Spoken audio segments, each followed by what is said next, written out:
Search India, कहानी से सच्चाई तक। आज हम आए हैं जिला बिजनौर के एक ऐसे विद्यालय में जहां पर आपको देखकर अनुभव होगा विद्यालय में किस प्रकार की सुविधाएं हैं, बच्चों को किस प्रकार की शिक्षा दी जा रही है।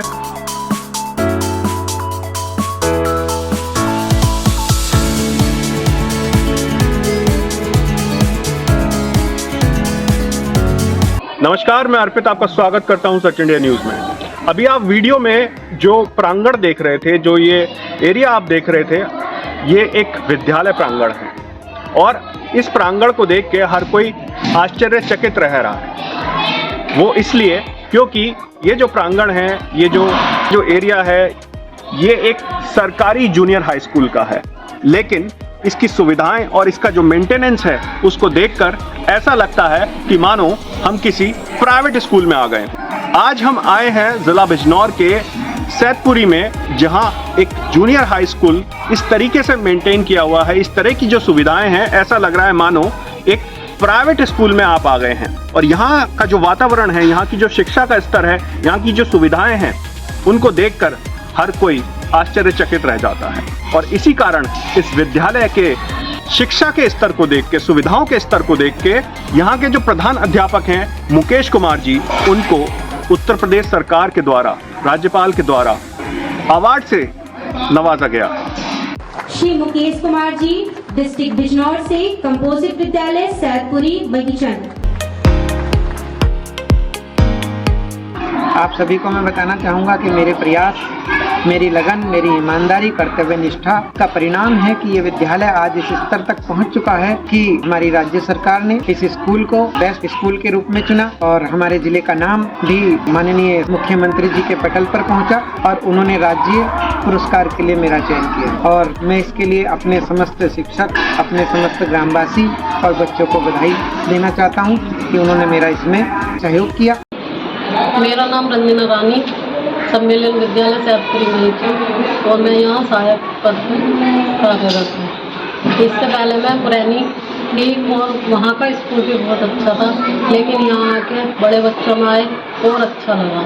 हमारे गुरु जी बहुत बढ़िया, बहुत मेहनत करते हैं। मेरा नाम संजय कुमार, मैं सम्मेलन विद्यालय सैदपुरी मैसर में सहायक अध्यापक के पद पर कार्यरत हूँ। कुछ समय पहले मैं जनपद इटावा में पोस्टेड था और इस समय मैं यहाँ पर जिला बिजनौर में पोस्टेड हूँ सहायक अध्यापक पद पर। अध्यापक के लिए देखो, सब कुछ परिवार की जिस तरह से मुखिया होते हैं, परिवार का संचालन होता, परिवार आगे नहीं चलता, उसी तरह से हमारे विद्यालय में जो हमारे स्कूल विद्यालय के हेड मास्टर साहब हैं श्री मुकेश कुमार जी, वो विद्यालय में बहुत अच्छे ढंग से मतलब मेहनत कर रहे हैं पूरी लगन के साथ में और विद्यालय को बहुत ऊंचाई पर लेके जा रहे हैं। जब इस विद्यालय का आपने चार्ज लिया था, तब इस विद्यालय की स्थिति कैसी थी, क्या क्या परेशानियां आपके सामने आई और किस तरीके से आप उसको आगे लेके चले? देखिए, विद्यालय की बात करें तो परिवेश के नाम पर यहाँ पर कुछ भी नहीं था। बिल्डिंग थी, वो भी जर्जर की हालत में थी, ना पुताई थी ढंग की, ना कुछ था।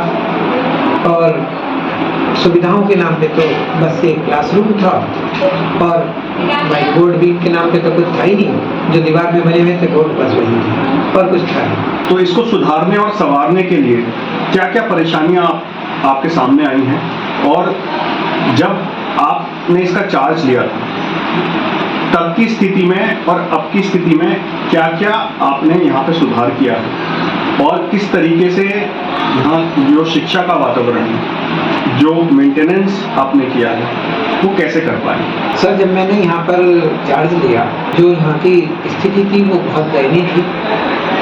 जबकि मतलब स्ट्रेंथ अच्छी थी, 120 बच्चे थे, क्योंकि एक जूनियर हाई स्कूल था, क्योंकि हमने बच्चों को घर घर से लाके एडमिशन किया। लेकिन संसाधन के नाम पर तो कुछ भी नहीं था। अब समस्या थी सजाने की, संवारने की और शैक्षिक माहौल बनाने की।